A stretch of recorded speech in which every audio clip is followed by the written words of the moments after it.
नमस्कार, माझे नाव आरोही गणेश गुरव। आम्ही इयत्ता 6वीच्या विद्यार्थिनी आहोत। आमच्या शाळेचे नाव राजर्षी शाहू विद्या मंदिर राधानगरी आहे। आमच्या गटाचे नाव महात्मा फुले आहे। आम्ही विकसित भारत बीडथॉन 2025 या उपक्रमांतर्गत सहभागी आहोत। आमच्या विषयाचे नाव कचऱ्याचे वर्गीकरण आहे। चला तर मग अधिक माहिती जाणून घेऊया।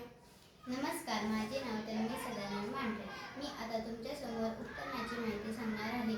काही लोक ओला कचरा व सुका कचरा एकत्र करून टाकतात व काही लोक रस्त्यावर टाकतात व काही लोक नदीत टाकतात। त्यामुळे नदीचे पाणी दूषित होते व ते पाणी पशुपक्षी व लोक पितात, त्यामुळे लोकांचे जीवन बिघडते।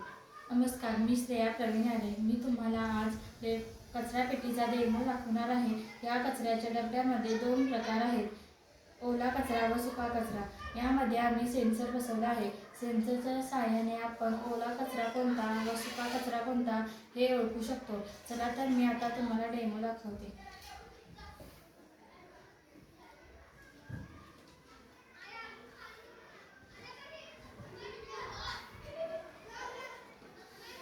नमस्कार, माझे नाव समीक्षा संसार मागचेकर। मी आता या उपकरणाचे फायदे सांगणार आहे। ओल्या कचऱ्यापासून कंपोस्ट खत बनवता येते व सुक्या कचऱ्यापासून त्याचे पुनरुत्पादन करता येते। अशा प्रकारे आपण या उपकरणाद्वारे कचऱ्याचे वर्गीकरण करू शकतो। धन्यवाद।